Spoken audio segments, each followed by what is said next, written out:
नमस्कार साथियों, मैं मनीष मेवाल आप सभी का आज इस वीडियो में तहे दिल से स्वागत और अभिनंदन करता हूं। आज हम लोग कर रहे हैं माइंड मैप और इस माइंड मैप की सीरीज को मैंने नाम दिया है दिमाग छाप सीरीज। मतलब हम सब कुछ आपके दिमाग में छाप देंगे सिर्फ और सिर्फ 10 से 15 मिनट में। आज हम कौन सा चैप्टर करेंगे सर? तो आज हम लोग करेंगे इतिहास का अध्याय 2 भारत में राष्ट्रवाद। चलिए शुरू करते हैं आज इस अध्याय को, भारत में राष्ट्रवाद। इस अध्याय में भारत में राष्ट्रवाद हमारी किताब में इसको 4 भागों में पढ़ाया गया है। प्रथम विश्व युद्ध और भारत, असहयोग खिलाफत आंदोलन, सविनय अवज्ञा की ओर और सामूहिक अपनेपन का भाव। इन सभी पर चर्चा करते हैं। सबसे पहले बात करेंगे प्रथम विश्व युद्ध और भारत। प्रथम विश्व युद्ध 1914 से 1918 के बीच में मित्र राष्ट्र और केंद्र शक्तियों के बीच में लड़ा जाता है। मित्र राष्ट्र में ब्रिटेन भी होता है और भारत भी ब्रिटेन की तरफ से इस युद्ध में पार्टिसिपेट करता है। भारत को यह कहा जाता है कि अगर ब्रिटेन युद्ध जीत जाता है तो भारत को आजाद कर देगा, परंतु ब्रिटेन के युद्ध जीतने के बावजूद भी वो भारत को आजाद नहीं करता, बल्कि युद्ध के बाद भारत पे और भी ज्यादा शोषण करने लग जाता है, और भी अत्याचार करता है, कर बढ़ा देता है, टैक्स बढ़ा देता है। पूरे देश में महंगाई हो जाती है, महामारी फैली हुई थी, अकाल आता है। इस कारण लोगों में और भी ज्यादा गुस्सा आ जाता है कि ब्रिटेन ने जीतने के बावजूद भी हमारी जो स्थिति है वो और भी खराब कर दी है और हमें बहुत बुरी स्थिति पे ले जाकर खड़ा कर दिया। अब लोगों को आंदोलन करना था और आंदोलन करने के लिए एक नया विचार और एक नए नेतृत्व की जरूरत थी और वो नया विचार था सत्याग्रह का विचार। इस सत्याग्रह को विचार देने वाले व्यक्ति थे महात्मा गांधी।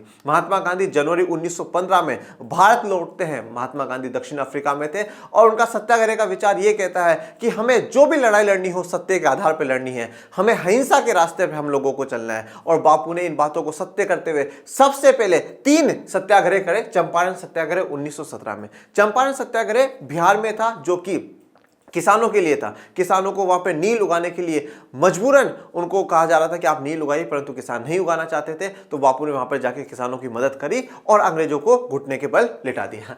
फिर खेड़ा सत्याग्रह, खेड़ा गुजरात में, वहां पर भी किसानों के लिए आंदोलन हुआ। और अहमदाबाद सत्याग्रह भी गुजरात में, पर ये मजदूर जो फैक्ट्री के मजदूर होते हैं उन लोगों के लिए आंदोलन करा गया। अब इन तीनों सत्याग्रह के बाद बापू काफी फेमस हो चुके थे, बापू काफी पॉपुलर हो चुके थे। और 1918 के अंत तक आते आते जो विश्व युद्ध है वो विश्व युद्ध भी खत्म हो जाता है और ब्रिटिश सरकार का जो शोषण करती है भारतीयों पे, वो शोषण और भी तेज हो जाता है। जितनी तेजी से शोषण बढ़ रहा होता है, अत्याचार ब्रिटिश सरकार का बढ़ रहा होता है, लोगों में और भी बहुत तेज गुस्सा आ जाता है और लोग ब्रिटिश सरकार का जम करके विरोध करते हैं। ब्रिटिश सरकार मुर्दाबाद, ब्रिटिश सरकार मुर्दाबाद के नारे लगते हैं। अब ब्रिटिश सरकार ये सोचती है कि यार इसी प्रकार से लोग हमारा विरोध करते रहे तो हम तो यहां पे राज ही नहीं कर पाएंगे। तो ब्रिटिश सरकार इन्हीं राजनीतिक गतिविधियों को दबाने के लिए और इन्हीं सभी राजनीतिक कार्यकर्ताओं की आवाज को दबाने के लिए लेकर के आती है काला कानून, जिसे कहा जाता है रोलेट एक्ट। रोलेट एक्ट 19 मार्च 1919 को आया था, जिसमें यह बात कही गई कि जो भी व्यक्ति ब्रिटिश सरकार के खिलाफ आंदोलन करेगा, जो भी व्यक्ति ब्रिटिश सरकार की बुराइयां करेगा, उसको 2 साल तक के लिए जेल में डाल दिया जाएगा। उसको ना कोर्ट लेकर के जाएंगे, उसको ना वकील करने का अधिकार देंगे, उसको किसी प्रकार का कोई अधिकार नहीं देंगे, सिर्फ उसको सीधा जेल में डाल देंगे। मतलब उनके बोलने पर भी पाबंदी लगा दी, उनकी रैली करने पर भी पाबंदी लगा दी। महात्मा गांधी ने इसे काला कानून कहा और काला कानून कहकर के ये कहा कि बिना दलील, बिना अपील, बिना वकील वाला कानून है। बापू ने बोला कि इसके लिए हम देशव्यापी हड़ताल करेंगे और हड़ताल की शुरुआत 6 अप्रैल को।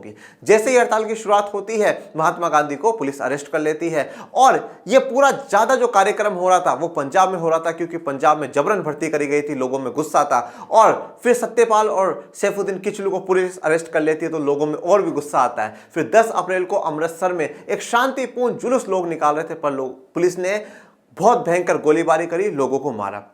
लोगों में गुस्सा था। फिर एक बहुत ही शांतिपूर्ण जो पर्व आता है, त्योहार आता है, सालाना वैसाखी का त्योहार। वो वैसाखी का त्योहार था 13 अप्रैल 1919 को। 13 अप्रैल को वैसाखी का त्योहार मनाने के लिए अमृतसर के लोग और पूरे पंजाब के लोग जलियांवाला बाग में इकट्ठा होते हैं। उन्होंने सोचा हम वैसाखी का त्योहार भी मना लेंगे और ये जो काला कानून, जो दमनकारी कानून ब्रिटिश सरकार लेकर के आई है, इसके खिलाफ किस प्रकार से हम लोगों को लड़ना है, आगे की क्या रणनीति होगी, वो रणनीति भी बना लेंगे। तो वैसाखी का त्योहार मनाने के लिए और काले कानून के लिए रणनीति बनाने के लिए, विरोध करने की रणनीति बनाने के लिए लोग वहां पे इकट्ठा होते हैं। परंतु अमृतसर के भोले भाले लोगों को नहीं पता था कि ब्रिटिश सरकार ने पहले से ही वहां पे मार्शल लॉ लगा दिया। मार्शल लॉ का अर्थ ये होता है कि वहां पे सेना का शासन होगा, सेना राज करके जैसा सेना को उचित लगेगा वैसा करेगी। और उसी सेना में एक दुष्ट व्यक्ति था जिसका नाम था जनरल डायर। जनरल डायर जैसे ही 13 अप्रैल 1919 को सारे के सारे लोग जलियांवाला बाग में एंटर हो जाते हैं, वो सारे गेट बंद करवा देता है और अपने सारे सैनिकों को कहता है कि आप आंख बंद करके अंधाधुंध गोलियां चलाइए और उस अंधाधुंध गोलियों में हमारे हजारों भाई बहन मारे जाते हैं, जलियांवाला बाग बिल्कुल खून में लथपथ हो जाता है। इस जलियांवाला बाग हत्याकांड होने के बाद बापू इस आंदोलन को रोक लेते हैं जो रॉलेट एक्ट के खिलाफ चलाया गया था, जो देशव्यापी हड़ताल से शुरू हुआ था। बापू ने यहां पर यह कहा कि हम लोगों को अभी बहुत बड़ा जनाधार चाहिए, बहुत ज्यादा जनता का सपोर्ट चाहिए, और जनता का सपोर्ट तभी हो पाएगा जब हिंदू मुसलमान एकता हो पाएगी। हिंदू मुस्लिम की एकता होना जरूरी है, और हिंदू मुस्लिम एकता के लिए सबसे बढ़िया अवसर जो मिला वो था खिलाफत का। हुआ इस प्रकार से कि जब प्रथम विश्व युद्ध खत्म हुआ तो मित्र राष्ट्रों का यह था कि जो केंद्रीय शक्तियां है, जिसमें कि ओटोमन साम्राज्य है जो कि आज तुर्की है, वहां का सुल्तान जो हुआ करता है उसका कहा जाता है खलीफा। खलीफा पद का नाम है, और खलीफा सभी मुसलमानों के लिए और सभी इस्लामिक देशों के लिए एक बहुत पवित्र व्यक्ति है। मतलब आप कह सकते हैं कि इस्लाम में एक धर्म गुरु की तरह से है। वह सबसे बड़ा जो पद है वो खलीफा का है, और खलीफा कौन होगा? जो तुर्की का सुल्तान बनेगा वही खलीफा होगा। तो ये एक अफवाह फैलाई गई कि क्या होगा कि जो तुर्की का सुल्तान है उसकी शक्तियां कम कर दी जाएगी, ओटोमन साम्राज्य को बांट दिया जाएगा। तो तुर्की का सुल्तान पूरी दुनिया में अपने दूत को भेजता है और कहता है मुसलमानों को कि जो खलीफा का पद है उसको क्या करा जाए, सुरक्षित करा जाए, उसको बचाया जाए।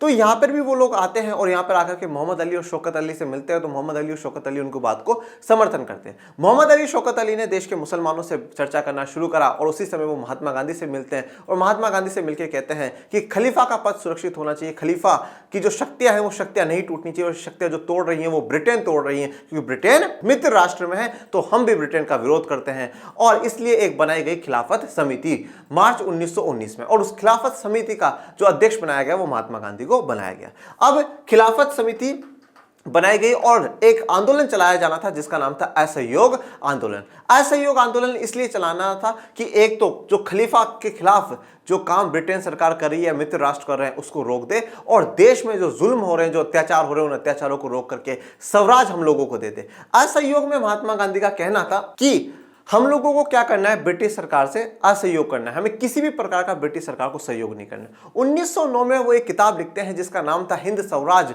उसमें महात्मा गांधी लिखते हैं कि अगर भारतीय पूर्ण रूप से ब्रिटिशर्स का साथ देना छोड़ दे, अगर ब्रिटिशर्स को पूर्ण रूप से बहिष्कार कर दे, तो 1 साल के भीतर ब्रिटिशर्स अपने बोरिया बिस्तर उठा करके भग जाएंगे। इस प्रकार से इस आंदोलन की शुरुआत होती है, और फाइनली जनवरी 1921 तक आते आते बापू सबको जोड़ लेते हैं, हिंदू मुसलमानों को सबको एक कर लेंगे, और एक नया आंदोलन चलाया जाता है जिसका नाम था असहयोग खिलाफत आंदोलन। जनवरी 1921 में यह आंदोलन शुरू होता है। इस आंदोलन को सबसे पहले बात करते हैं शहरों में इस आंदोलन का क्या प्रभाव हुआ। बापू का कहना था कि हमें कहीं पर भी सहयोग नहीं करना है, ब्रिटिश सरकार का सहयोग नहीं करना है। सहयोग ना करने का मतलब था आप बहिष्कार करो, उनका कोई सामान है वो आप मत खरीदो, उनके स्कूलों में कॉलेजों में आप पढ़ने मत जाओ, पढ़ाने मत जाओ, पूर्ण रूप से उनका बहिष्कार करना है। जैसे आज आप करते हैं ना, बॉयकॉट चाइना, हमें चाइना का फोन नहीं खरीदना, हमें चाइना के दिए नहीं खरीदने, ठीक है, क्यों? क्योंकि हम उनको पैसा देते हैं, तभी तो चाइना पावरफुल होना है। इसीलिए बापू कहते थे कि हमारे पैसे से ये ब्रिटेन पावरफुल हो रहा है। तो सबसे पहले राजनीतिक कारकों की बात करूं तो राजनीतिक में ऐसा हुआ, बापू ने कहा कि जितने भी टीचर्स हैं वो सारे टीचर्स पढ़ाना छोड़ दे, जितने भी स्टूडेंट्स हैं, विद्यार्थी हैं, वो स्कूलों में पढ़ना छोड़ दे, वकील मुकदमे लड़ना छोड़ दे, ठीक है, और कोई भी व्यक्ति जो इनकी परिषद है उनमें चुनाव लड़ना भी छोड़ दे। उसके बाद आर्थिक रूप से देखा गया कि कपड़ों की होली जलाई गई, विदेशी व्यापार को बिल्कुल बंद कर दिया गया, शराब की दुकानों की पिकेटिंग करी गई। पिकेटिंग का मतलब होता है घेराव करा गया, शराब की दुकानों को रोक लिया गया, जिससे लोगों ने शराब खरीदना बंद कर दिया। आंदोलन फिर धीरे धीरे क्या होता है, धीमा पड़ने लग जाता है, सुस्त पड़ने लग जाता। सुस्त पड़ने के 2-3 कारण माने जाते हैं। पहला बात तो ये, बापू ये कहते थे कि आप खादी खरीदिए। अब खादी परंतु बहुत महंगा आता था, भारतीय लोग बहुत गरीब थे, उस समय तक सबके कुटीर उद्योग भी बंद हो चुके थे, और सरकार ऑलरेडी इतना टैक्स बढ़ा चुकी थी, तो बहुत ज्यादा समस्या थी। तो लोग जो खादी का महंगा कपड़ा वो नहीं खरीद पाए, और अब लोगों ने कहा कि क्या करा जाए कि जो ब्रिटिशर्स हमें जो सामान दे रहे हैं, जो ब्रिटिशर्स हम सामान खरीद रहे हैं, वैसे ही सामान अगर भारत में बनने लग जाए तो हम भारत के सामान खरीद लेंगे। परंतु उस समय इतने मजबूत हमारे पास उद्योग या फैक्ट्रीज नहीं थी जितना ब्रिटिशर्स उत्पादन करके जितने सस्ते में हमें बेच पा रहे उतना हम लोग कर पाए। तो इसलिए लोगों ने फिर से क्या करना शुरू करा, ब्रिटिशर्स के सामान खरीदना शुरू करा, फिर से वो ब्रिटिशर्स के स्कूल कॉलेजों में जाना शुरू हो गए, फिर से उन्होंने केस लड़ना शुरू कर दिया। इस प्रकार से शहरों में आंदोलन चला। फिर अगर मैं बात करूं ग्रामीण इलाकों में आंदोलन जो देखा जाएगा वो 2 प्रकार से देखा जाएगा। इसमें एक किसान और एक आदिवासी। किसान समुदाय की बात करें तो ये अवध की बात होती है। अवध में किसानों का नेतृत्व कर रहे थे बाबा रामचंद्र सन्यासी। बाबा रामचंद्र सन्यासी गिरमिटिया मजदूर थे फिजी में, और यहां पे किसानों की दो तीन मांगे थी। एक तो जो लगान है वो कम कर दिया जाए, बेगार को खत्म कर दिया जाए, और जमींदारों का सामाजिक बहिष्कार हमें करना चाहिए। जब जून 1919 में 1920 में जब जून 1920 में जवाहरलाल नेहरू यहाँ पर पहुंचते हैं, लोगों से मिलते हैं, तो अक्टूबर 1920 में एक अवध किसान सभा यहाँ पर बनाई जाती है। और उस अवध किसान सभा का कुछ महीनों के अंदर, 1-2 महीने के अंदर 300 जगह वो संगठन खड़ा हो जाता है। और जब जनवरी 1921 में असहयोग आंदोलन की शुरुआत होगी, तो ये सभी किसान एक सुर में बापू के साथ स्वराज का नारा लगाते हैं। फिर दूसरी तरफ बात करते हैं आदिवासियों की। आदिवासियों का जो उदाहरण है वो आंध्र प्रदेश के गुडेम पहाड़ियों पर आदिवासी समुदायों का। आदिवासी इसलिए परेशान थे क्योंकि ब्रिटिश सरकार ने उनका जंगलों में जाने पर रोक लगा दिया, जलाने के लिए लकड़ियां ले रहे थे उस पर रोक लगा दिया, वहां से फल फ्रूट जो भी लेना था सब पे रोक लगा दिया। आदिवासी परेशान हो गए, बोले हमारा तो पूरा का पूरा जीवन ही नहीं पे टिका हुआ, आप रोक कैसे लगा रहे हो।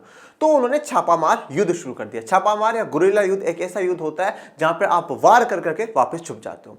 इन्हीं के आदिवासियों का एक नेता था अलूरी सीताराम राजू। बहुत गजब के व्यक्ति थे, बापू के बहुत गजब के समर्थक थे, परंतु वो हिंसा पर विश्वास करते थे कि हिंसा के बिना हम आजाद नहीं हो सकते। और उन्होंने हिंसा करी, पुलिस थानों को जलाया, ठीक है, आदिवासी समुदाय ने मिलकर के पुलिस थानों पर जलाया, ठीक है, ब्रिटिशर्स के खिलाफ आंदोलन करे। परंतु 1924 में इनके लीडर राजू को पकड़ लेते हैं और 1924 में फांसी दे देती है। तो यहाँ पे किसान और आदिवासियों का जो आंदोलन है वो ग्रामीण इलाकों में। बागानों में स्वराज। बागान एक ऐसे स्थान होते हैं जहां पर बड़े इलाके में एक प्रकार की खेती करी जाती है, उनको बागान कहा जाता है।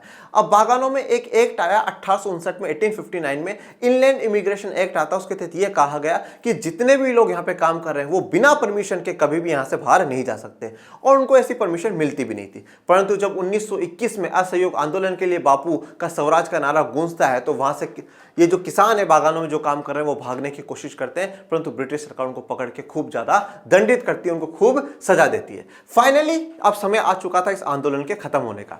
यह आंदोलन खत्म हुआ चोरी चोरा कांड के कारण। चोरी चोरा कांड, चोरी चोरा एक स्थान है गोरखपुर में।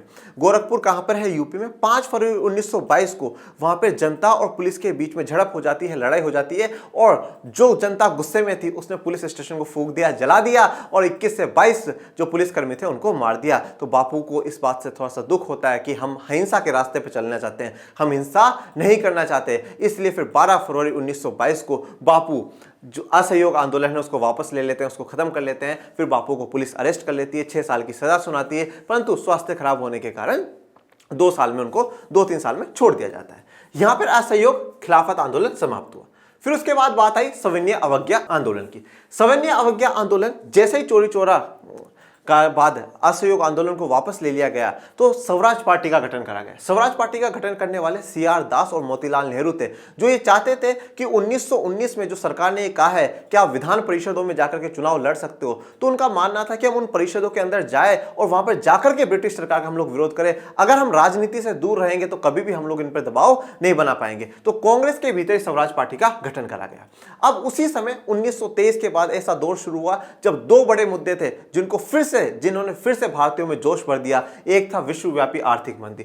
आर्थिक मंदी का मतलब यह था कि हर वस्तु की कीमतें बिल्कुल गिरने लग गई थी, बहुत ज्यादा कीमतें गिर गई। कीमतें गिरने से क्या हुआ कि किसान अपनी जितना उनकी लागत लग रही थी, जितना उनका खर्चा लग रहा था, वो खर्चा भी उनको वापस नहीं मिल रहा था। मतलब उनका खर्चा 20 रुपए लग रहा है, तो उनको बेचने के लिए 5 रुपए में बेचना, इतनी कीमत आ चुकी थी। इसलिए किसान परेशान हो चुके थे, उनकी उपज नहीं बिक रही थी, बहुत ज़्यादा स्थितियां खराब हो चुकी थी, हर चीज़ की जो है मार्केट है वो डाउन हो चुका था। लोगों में गुस्सा था कि ब्रिटिश सरकार ने हमें बर्बाद कर दिया है। फिर एक घटना हुई साइमन कमीशन की। साइमन कमीशन भारत में बनाया गया और उसे 1928 में भारत भेजा गया और कहा गया कि आप भावी संविधान की चर्चा करें, और 1919 में जो गवर्नमेंट ऑफ इंडिया एक्ट हम लोगों ने बना करके भेजा है वो सही से लागू हुआ है या नहीं हुआ। जैसे ही साइमन भारत आता है तो भारत में यहाँ पे मुस्लिम लीग और कांग्रेस उनका स्वागत करते हैं, go back Simon, go back Simon, वापस चले जाओ। लोग इसलिए नाराज थे क्योंकि अगर आप भारत के कानून पे चर्चा कर रहे हैं, आप भारत के संविधान पे चर्चा करने आए और उसमें एक भी भारतीय सदस्य नहीं था, तो यहां पे लोग नाराज थे।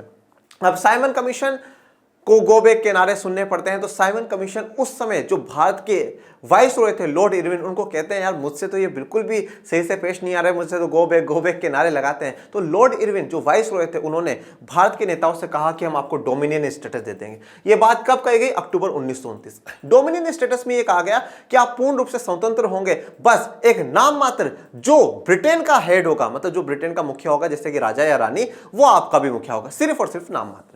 कुछ लोग, भारत के कुछ नेता इसमें खुश थे, परंतु सुभाष चंद्र बोस, जवाहरलाल नेहरू जैसे नेता खुश नहीं थे। वो ये चाहते थे कि ब्रिटेन का तो हम बिल्कुल नामो निशान मिटा देना चाहते हैं, ब्रिटेन का तो हम पे बिल्कुल परछाई भी नहीं होनी चाहिए। और ये कहते हैं कि ब्रिटेन का महाराजा या महारानी हमारा भी महाराज महारानी बने रहे, हमें बर्दाश्त नहीं है। इसलिए पूर्ण स्वराज की बात उठती है। लाहौर 1929 में कांग्रेस का अधिवेशन होता है और वहां पर जवाहरलाल नेहरू को अध्यक्ष बनाया जाता है। और जवाहरलाल नेहरू कहते हैं कि अभी तक हम लोग स्वराज की बात कर रहे थे कि खुद का राज है, पर अब हमें पूर्ण स्वराज चाहिए। पूर्ण स्वराज का मतलब यह हो गया कि पूर्ण रूप से बिल्कुल 0% भी ब्रिटिशर्स का उसमें इंटरफेयर ना हो। यह क्या दर्शाता था कि हम डोमिनियन स्टेटस को नहीं मानेंगे, हमें पूर्ण स्वराज चाहिए। और कहा गया कि 26 जनवरी 1930 को हम सभी लोग आजादी की शपथें लेंगे, ठीक है, खुशियां मनाएंगे, हम मान लेंगे कि हम आजाद हो चुके हैं। और इसी 26 जनवरी को याद रखते हुए हमने जो संविधान लागू करा वो 26 जनवरी 1950 को करा। अब पूर्ण स्वराज के बाद इरविन को एक पत्र लिखा जाता है। इरविन को एक पत्र महात्मा गांधी लिखते हैं, क्योंकि 26 जनवरी 1930 को शपथें ले ली गई और भी तेजी से आजादी के लिए आगे बढ़ा गया। तो 31 जनवरी 1930 को महात्मा गांधी इरविन को पत्र लिखते हैं, उसमें 11 मांगे रखते हैं। और 11 मांगों में सबसे एक इंपॉर्टेंट मांग यह थी कि नमक कर खत्म कर दिया जाए। उस समय यह था कि आप सरकार की इजाजत के बिना नमक नहीं बना सकते, और जो नमक बनता है उस पर बहुत ज्यादा टैक्स लगाया जाता था। तो महात्मा गांधी कहते थे कि खाने में सबसे महत्वपूर्ण अगर कोई चीज है तो वो नमक है, और उस पर टैक्स लगना सबसे ज्यादा दमनकारी बात ब्रिटिश सरकार की है। 11 मांगे मांगते हैं महात्मा गांधी, और कहा जाता है कि आपको 11 मार्च तक का टाइम दिया गया है इरविन को। अगर इरविन मान जाते हैं तो ठीक है, नहीं तो हम सविनय अवज्ञा आंदोलन की शुरुआत करेंगे। इरविन झुकने को तैयार नहीं थे, तो महात्मा गांधी क्या थे? महात्मा गांधी ने भी अपनी जो डांडी है, लठ है, वो लठ उठाया और दांडी यात्रा शुरू कर दी। दांडी यात्रा 12 मार्च को शुरू करते हैं, क्योंकि 11 मार्च तक का तो अल्टीमेटम दिया था, चेतावनी दी थी इरविन को कि मान जाए, वो नहीं माना। 12 मार्च को बापू ने अपनी यात्रा शुरू कर दी। बापू साबरमती अपने आश्रम से, दांडी एक तटीय क्षेत्र था, मतलब समुद्र के पास का इलाका था, बापू वहां तक की यात्रा शुरू करते हैं। 240 किलोमीटर की यात्रा, 24 दिन तक बापू पैदल पैदल चलते हैं। 5 अप्रैल को वहां पहुंचते हैं और 6 अप्रैल को जो समुद्र का पानी होते हैं उसको उबालते हैं और उस पानी से नमक बनाते हैं। और जैसे ही नमक बनता है वैसे क्या हो जाता है? कानून का उल्लंघन हो जाता है। और कानून का उल्लंघन होते ही पूरे भारत में सब फिर से कानूनों का उल्लंघन करना शुरू कर देते हैं। फिर से बहिष्कार शुरू हो जाता है, कोई किसी की वस्तुएं, ब्रिटिश सरकार की वस्तुएं नहीं खरीदता, कपड़ों की होली जलाई जाती है, ये सारे काम होते हैं। परंतु ब्रिटिश सरकार को झुकने को मजबूर कर दिया महात्मा गांधी ने, और फिर फाइनली गांधी इरविन समझौता होता है 5 मार्च 1931 को। इसमें महात्मा गांधी ये कहते हैं कि आपने हमारे जितने भी लोगों को पकड़ रखा है आप सबको रिहा कर दीजिए, जेल में से छोड़ दीजिए। इरविन ने बोला मैं छोड़ दूंगा। इरविन ने बोला महात्मा गांधी जी आपको हमारे गोलमेज सम्मेलन में आना होगा। गोलमेज सम्मेलन क्या था? जब 1929 में डोमिनियन स्टेटस की बात हुई तो उसमें लॉर्ड इरविन कहते हैं कि हम 3 गोलमेज सम्मेलन आयोजित करेंगे। 3 का वैसे नाम नहीं लिया था, बोला गोलमेज सम्मेलन आयोजित करेंगे, किस लिए? कि आगे देश का संविधान कैसा होगा। 1930 में आयोजित हुई, 31 में हुई और 32 में हुई, लंदन में गोलमेज सम्मेलन आयोजित हुई।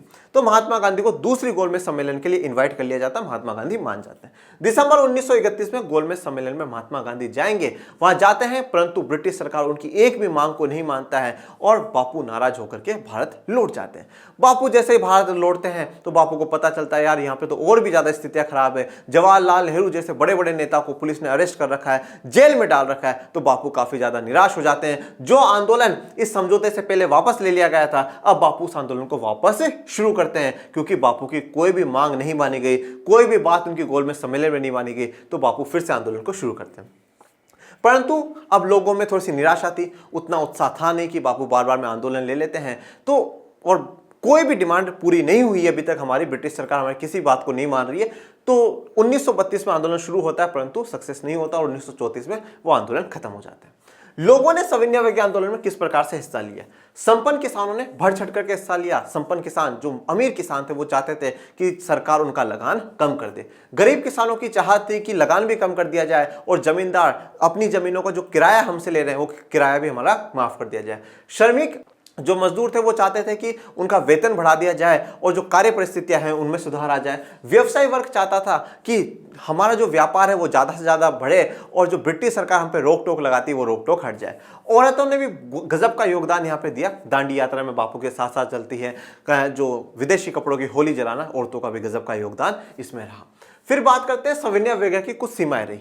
आप सभी को अच्छे से परिचित हैं कि भारत में जातिवाद, छुआछूत की समस्या काफी पुरानी है। देश में जो पिछड़ी जाति के और दलित समुदाय के लोग थे वो सबसे बड़ी उनके लिए समस्या थी कि उनके साथ जो भेदभाव हो रहा है, हजारों सालों से भेदभाव हो रहा है, वो भेदभाव दूर होना चाहिए। अब भेदभाव दूर होना चाहिए और दलितों का जो प्रतिनिधित्व कर रहे थे वो कर रहे थे डॉक्टर बाबा साहब अम्बेडकर।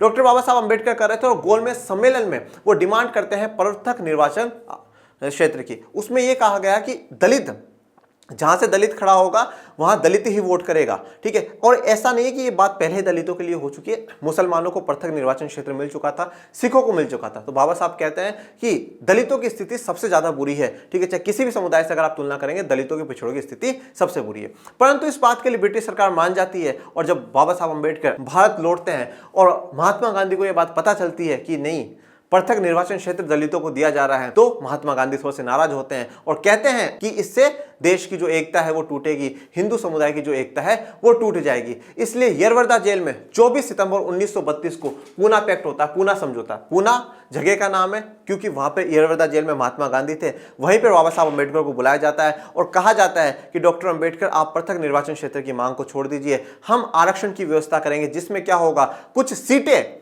जितनी भी विधान परिषद है उनमें कुछ सीटें दलित पिछड़ी जातियों के लिए हम रख देंगे। मतलब इन सीटों पे उसी जाति का व्यक्ति लड़ पाएगा, परंतु वोट सब करेंगे। डॉक्टर अंबेडकर भी मान जाते हैं, महात्मा गांधी भी मान जाते हैं। और कह सकते हैं हम कि इस पूना पैक्ट के बाद ही, ठीक है, डॉक्टर अंबेडकर की सक्रियता देखते हुए महात्मा गांधी और कांग्रेस दलितों के लिए, पिछड़ी जातियों के लिए और भी ज्यादा काम करने लग जाती है। और महात्मा गांधी लोगों से कहते हैं कि अस्पृश्यता का पाप छोड़ दे, छुआछूत का पाप छोड़ दे, नहीं तो भारत 100 साल तक आजाद नहीं हो पाएगा। सभी को मंदिर में जाने दे, सभी को कुओं का पानी पीने दे। इस प्रकार से सविनय अवज्ञा आंदोलन हमारा पूरा कंप्लीट। फिर हम बात करते हैं सामूहिक अपनेपन का भाव। सामूहिक अपनेपन का भाव मतलब हम सब में एक अपनेपन का भाव होना चाहिए, एक ही राष्ट्र के अंग, हम सब एक ही राष्ट्र के अंग हैं। मतलब हमारी जाति, हमारा धर्म, हमारा क्षेत्र कोई सा भी हो, पर हम सब अपने आप को एक ही राष्ट्र का अंग माने, हम सब अपने आप को एक माने। और इसके लिए एक साझा कारण होना चाहिए। और साझा कारण क्या था कि ब्रिटिश सरकार हम सब पे शोषण कर रहे थे, ब्रिटिश सरकार को हम लोगों को भगाना है। और लोगों में फिर से एक जागृति पैदा करने के लिए, लोगों में सबको एक साथ जोड़ने के लिए इतिहास ने, साहित्य ने, कला ने, संस्कृति ने बहुत बड़ा योगदान हमारा निभाया। यहाँ पे भारत माता की छवि बनाई जाती है। भारत माता की छवि जो बनाई गई वो बंकिम चंद्र चट्टोपाध्याय ने सबसे पहले बनाते हैं और उस छवि में सन्यासिनी के रूप में भारत माता को दर्शाया जाता है। वंदे मातरम लिखा जाता है बंकिम चंद्र चट्टोपाध्याय जी के द्वारा।